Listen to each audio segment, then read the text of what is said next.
May profits be upon you. We're going to take a look at Ethereum. All right, and it's been a while since I did some crypto, did a crypto analysis, and I'm happy to have this occasion. Shout out to my man, Big Ron out there. All right, Lock Ron, I'm talking to you, buddy. All right, now what do I want to do here? I am short term uh, bearish in the near term, but in the longer term, I'm going to be bullish. You'll see what I mean. You'll see. Let me show you what my logic is. With PD arrays, all right, we're talking about fair value gaps, order blocks, and lows and highs. These things act as support as price is pushing in a particular direction. Uh, they act as support when price is bullish. They act as resistance when price is moving bearishly. But when they fail, that's when we get those indications that there has been a shift in the market. All right. And we can turn from buys to sells. All right. Follow my logic here. All right. So you can see that as price was pushing up here, all right. I hate when it's squiggled like that. You can see that when price was pushing up there, uh, this is better. All right. We make this high, we push back, and then we make a higher high. All right. You can see that price, uh, even though we had some bearish candles, we had the retracements. You can see that the momentum sustained itself. It would pull back and then come back up. It wouldn't go past previous lows. It did go past this low, but it only swiped liquidity. You understand there was no bearish run on liquidity. It was just liquidity grabs. All right. Then price starts printing these big old bearish institutional candles, and these candles did not act as support. They were ran through. All right. Once we break that kind of market structure, we know that we can start to push for sells instead of buys. You got me so far? Good. All right. So where we see that really demonstrated is once price broke this order block here and broke this order block here with these institutional candles, forming another order block. I want you to keep this order block in mind, folks. All right, forming fair value gap from here. Oh, come on, man. From here to here. All right. Uh, this is a breakaway. All right, this is a breakaway gap. It's not exactly the same as a fair value gap. It's a breakaway gap. It's the kind of gap that price doesn't come back to with the next candle, the next couple of candles. It just keeps pushing price in that way. Just acts as a boost. All right, but when price comes back up to mitigate it, it becomes weak and useless. You'll see what I'm talking about in a minute. All right, so price makes it down here. Why did it stop here? Look this way. See those two downturn candles from back in 2018? This was the high of 2018. Bring this all the way across, and you can see how precisely price stopped. Stopped there, and those started to act as support. This one didn't fail like these did. So, what can we surmise from that? We're going to watch price. This is an indication that we may see price uh, turn around. We might see a shift in the market. What does price do? Well, it comes up, takes the highs of the previous two candles, right? With this peak, right? Consolidates some more, comes back up, takes that high with this high, right? Consolidate some more, and then we break that high. Boom, right? But we also created another order block. here. I have it marked here. All right. So why is that important, folks? All right. This is an unmitigated order block.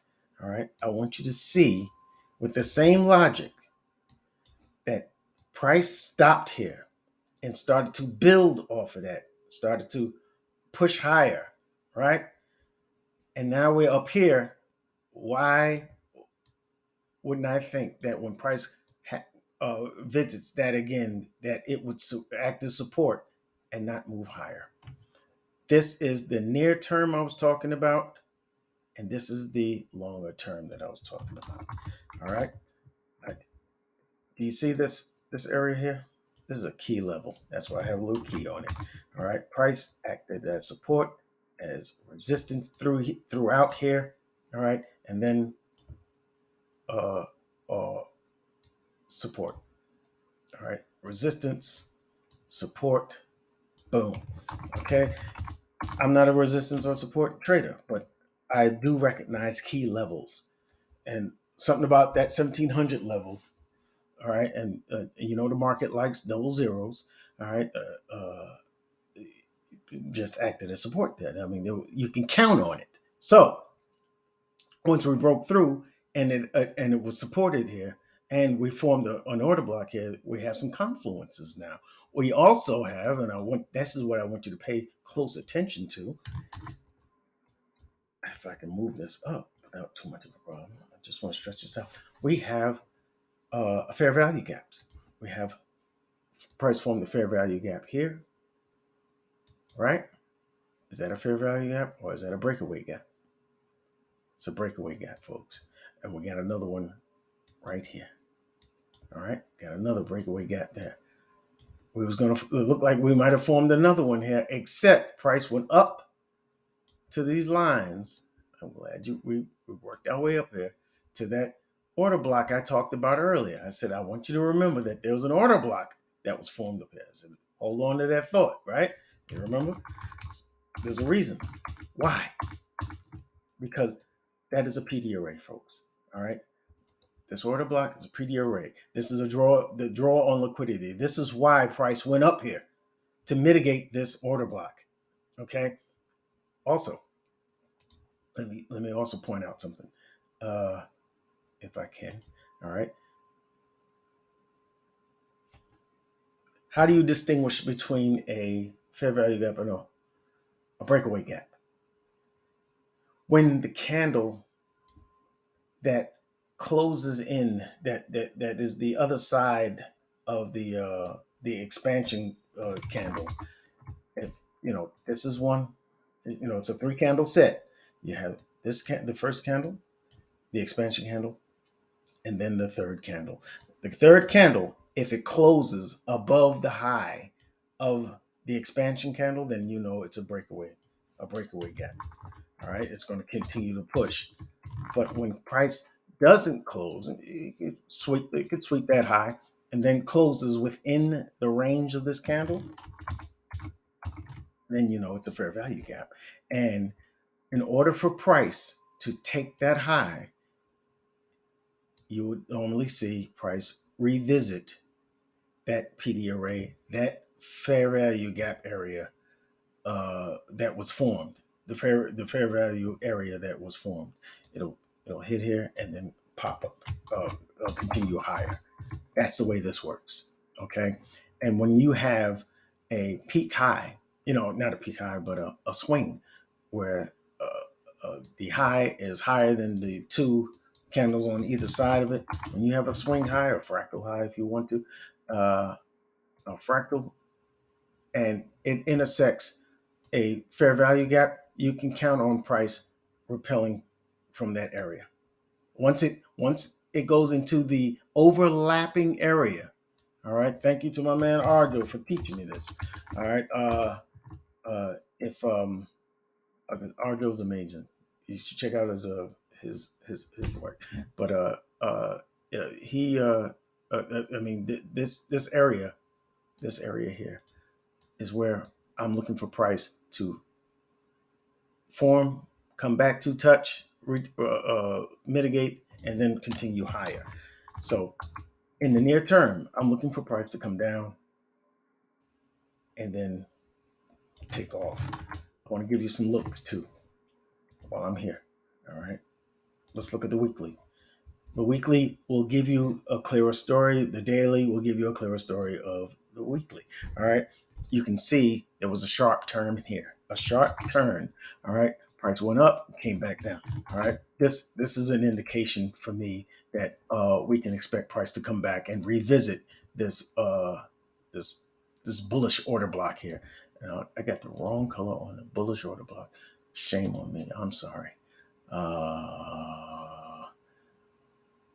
Wow, there you go. All right. Okay. I'm expecting that price to come back up and revisit that high up there, folks. That's what I'm thinking. All right. And this sharp turn is a good indication of that. We're going to sweep the lows for these, for liquidity on these lows within this sweep. Pop the order block and then come on up. Okay. And if we take one more look on the daily, you can see things has turned decidedly bearish, and I want you to take a closer look here. It's again the importance of I'm going to go into the importance of the fair value gap. What kind of gap is this? Right there. All right. That is a breakaway gap. Why? Because the way it took the low of the previous candle, it closed below that low. All right. What happens with this one now? All right. I need you to pay attention. Right there. All right. What happened with this gap? Well, price did not close this candle, the small one, did not close past that low. All right. That means it's a fair value gap. That means it is required that price would revisit it in order to push lower. Do I think we're coming back up in here? No, I do not. I do not think that. That is not my expectation. But if it does, it's okay.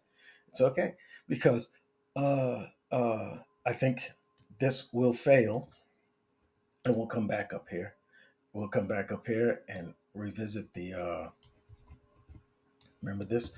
This was on the low of the weekly order block. Let me show you. I didn't highlight that while I was talking about it. See how the green candles, the up candles, are taken over by the bearish candles. The bullish candles are taken over by the bearish candles. This is a a weekly order block, a bearish order block. All right, within the monthly bearish order block.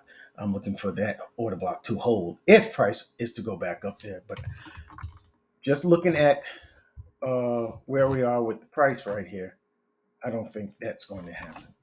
I think if we follow the logic of these fair value gaps and what I'm talking about over here, you'll see that price will probably continue lower from here. So, and what is the draw on liquidity? That is going to be the key the whole time. All right, the draw on liquidity, is it above here? We've already mitigated it right here. We already mitigated the bullish draw on liquidity. All right, we did. All right, this is the draw on liquidity. This is the internal draw on liquidity, and I'm looking for price to come down here, mitigate, and then continue higher. All right, I hope you understand. Hope that makes sense to you. Give me some comments. Leave me some comments on this video if you would. I'd love to engage with my viewers. All right, and trade safely this week, and may profits be upon you.